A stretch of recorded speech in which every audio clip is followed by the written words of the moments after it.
President of the United States, Tim Walz.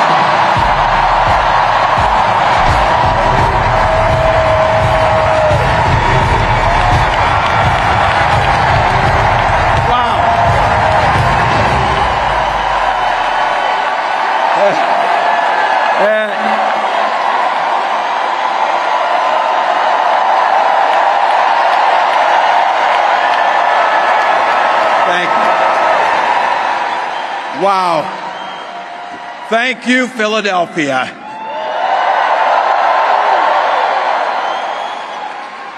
Thank you, Madam Vice President, for the trust you put in me, but maybe more so, thank you for bringing back the joy.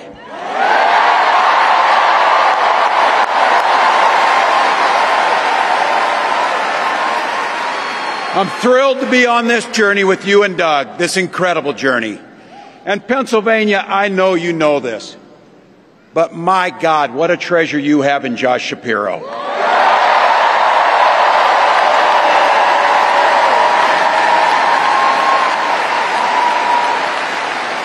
Holy hell, can this guy bring the fire? He can bring the fire. This is a visionary leader. Also, I have to tell you, everybody in America knows when you need a bridge fixed, call that guy.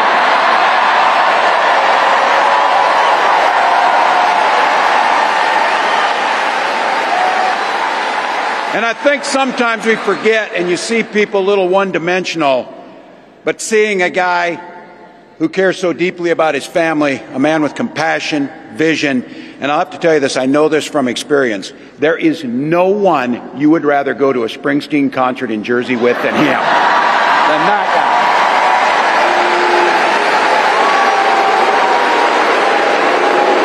guy. Roots.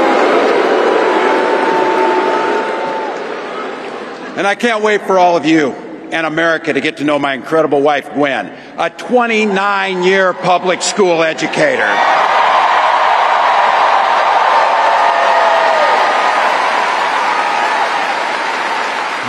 Don't ever underestimate teachers.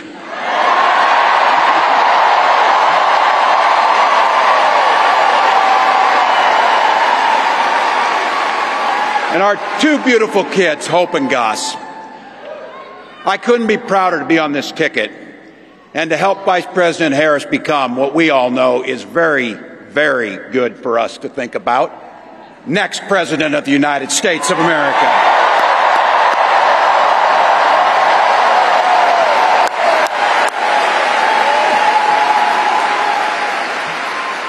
From her first day as a prosecutor, as a district attorney, Attorney General of the great state of California, a United States Senator, and Vice President of the United States.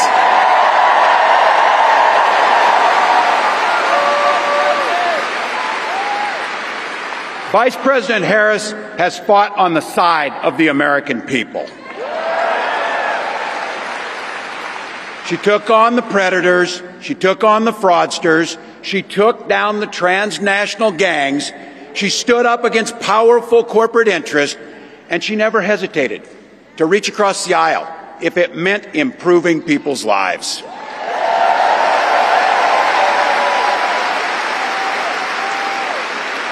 And I want all of you to hold this, and don't ever underestimate the power of this. She does it all with a sense of joy.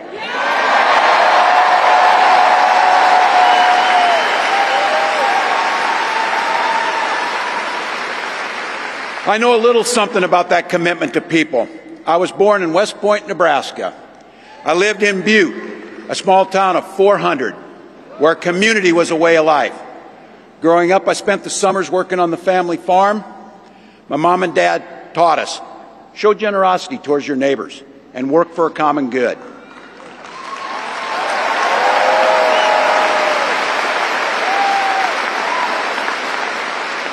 My dad served in the Army during the Korean War, and with his encouragement, at 17, I joined the Army National Guard.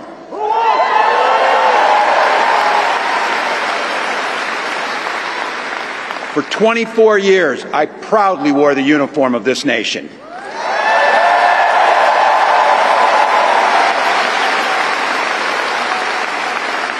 The National Guard gave me purpose. It gave me the strength of a shared commitment to something greater than ourselves. And just as it did for my dad and millions of others, the GI Bill gave me a shot at a college education.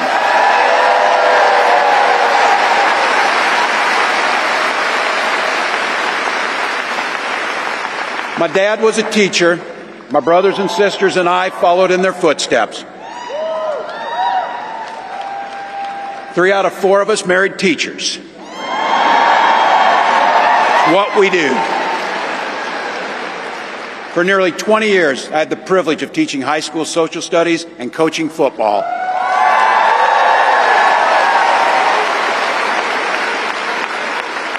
Including winning that state championship. So thank you. Don't ever close the yearbook. Don't ever. But it was my students. They encouraged me to run for office. They saw in me what I was hoping to instill in them, a commitment of common good, a belief that one person can make a difference. So in 2006,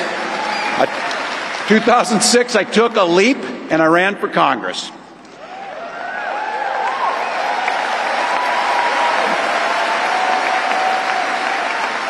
And because high school teachers are super optimistic, I was running in a district that had 1 Democrat since 1892.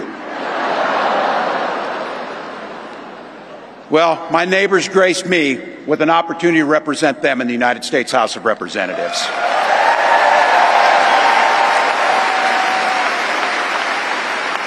I'm proud of the work we did there together. I worked across the aisle on veterans issues, on agriculture, and on ways to grow rural economies. I learned the art of compromise without compromising my values.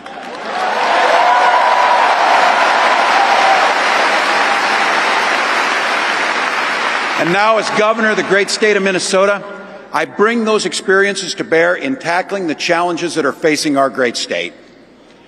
Minnesota's strength comes from our values, our commitment to working together, to seeing past our differences, to always being willing to lend a helping hand. Those are the same values I learned on the family farm and tried to instill in my students. I took it to Congress and to the state capitol, and now Vice President Harris and I are running to take those very values to the White House.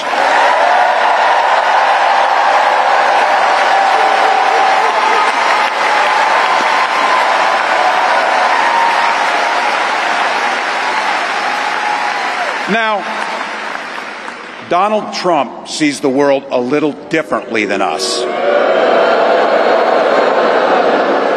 First of all, he doesn't know the first thing about service.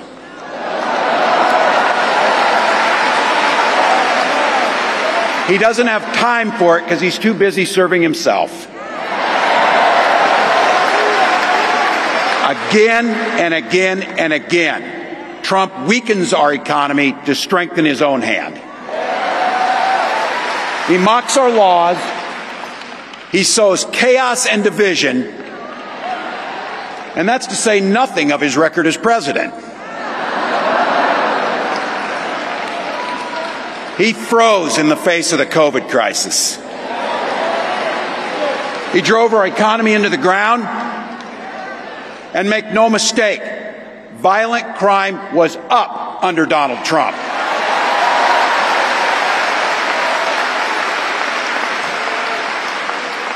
That's not even counting the crimes he committed.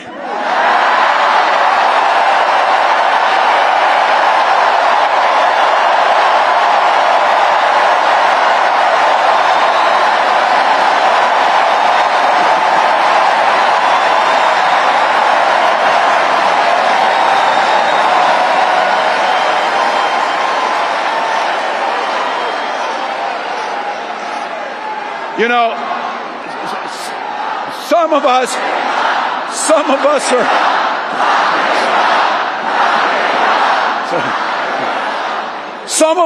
some of us in here are old enough to remember. I see you down there. I see those old white guys. Some of us are old enough to remember when it was Republicans who were talking about freedom. It turns out now what they meant was the government should be free to invade your doctor's office. In Minnesota, we respect our neighbors and their personal choices that they make. Even if we wouldn't make the same choice for ourselves, there's a golden rule. Mind your own damn business.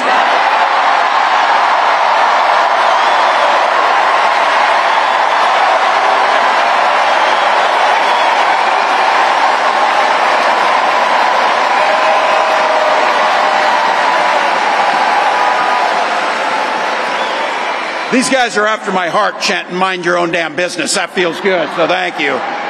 Look, that includes IVF, and this gets personal for me and my family. When my wife and I decided to have children, we spent years going through infertility treatments. And I remember praying every night for a call for good news. The pit in my stomach when the phone rang, and the agony when we heard that the treatments hadn't worked. So it wasn't by chance that when we welcomed our daughter into the world, we named her Hope.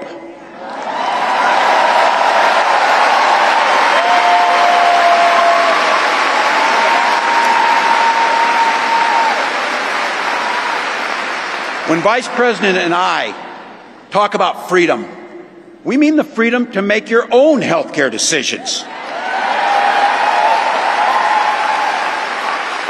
And for our children to be free to go to school without worrying they'll be shot dead in their classrooms.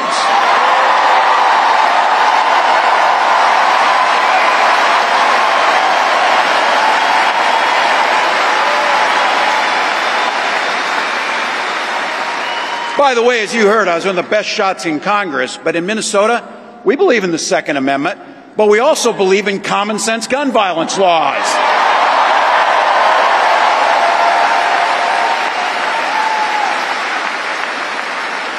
Vice President Harris' idea of freedom is a ticket for education to be that ticket to the middle class, not crippling debt. Air that's clean, water that's pure, communities that are safe.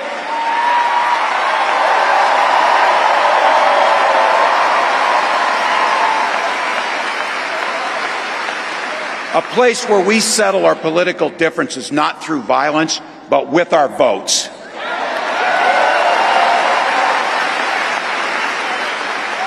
And that's what this election's about. What direction will this country go in? He's not going back. Well, Donald Trump would damn sure take us backwards. Let's be clear about that. And don't believe him when he plays dumb. He knows exactly what Project 2025 will do to restrict our freedoms.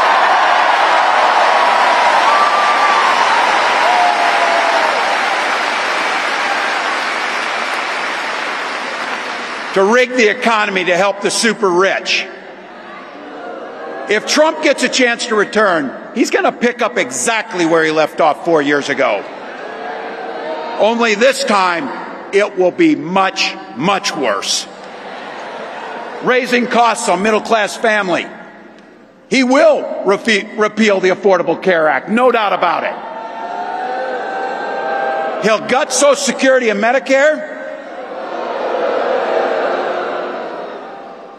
And when somebody tells you are, they believe him. He said he'd ban abortion across this country, and he'll do it, whether or not Congress is there or not. Donald Trump's not fighting for you or your family. He never sat at that kitchen table like the one I grew up at, wondering how we were going to pay the bills. He sat at his country club up in Mar-a-Lago, wondering how he can cut taxes for his rich friends. And I got to tell you, his running mate shares his dangerous and backward agenda for this country.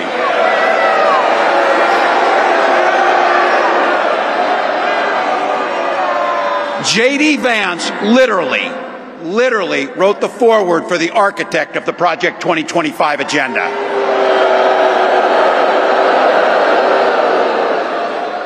Like all regular people I grew up with in the heartland, J.D. studied at Yale. Had his career funded by Silicon Valley billionaires, and then wrote a bestseller trashing that community. Come on! That's not what middle America is. And I got to tell you, I can't wait to debate the guy.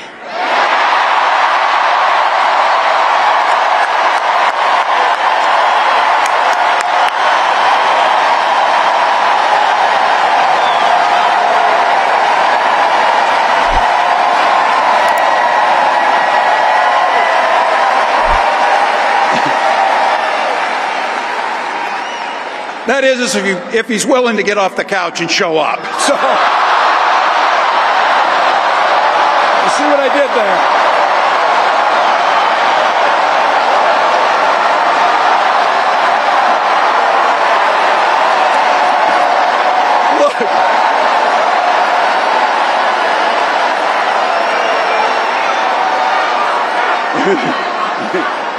I got to tell you, pointing out just an observation of mine that I made. I just have to say it. You know it, you feel it. These guys are creepy and yes, just weird as hell. That's what you see. That's what you see.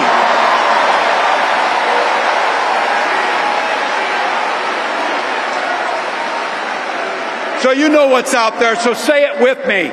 We aren't going back. We aren't going back.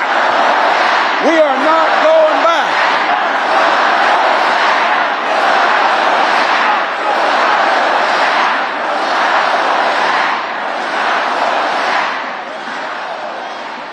So we got 91 days. My God, that's easy. We'll sleep when we're dead.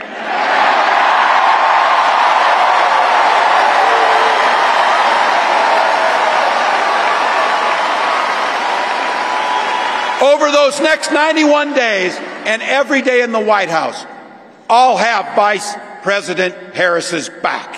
Every single day. And we'll have yours.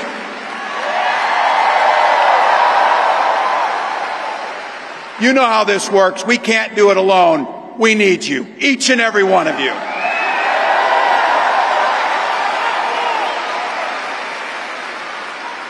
Go over to KamalaHarris.com, get on board, because we need you. Freedom to make our own choices.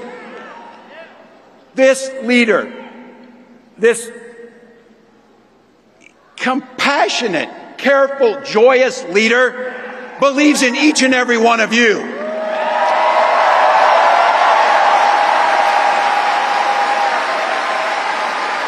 My God, you came here tonight to sit at the very top because you love this country and you're not going back.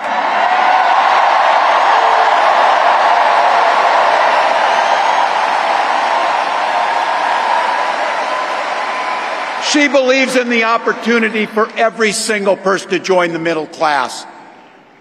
She believes in the promise of America. We just got to fight. We just got to fight. Because as soon-to-be President Harris says, when we fight, we win!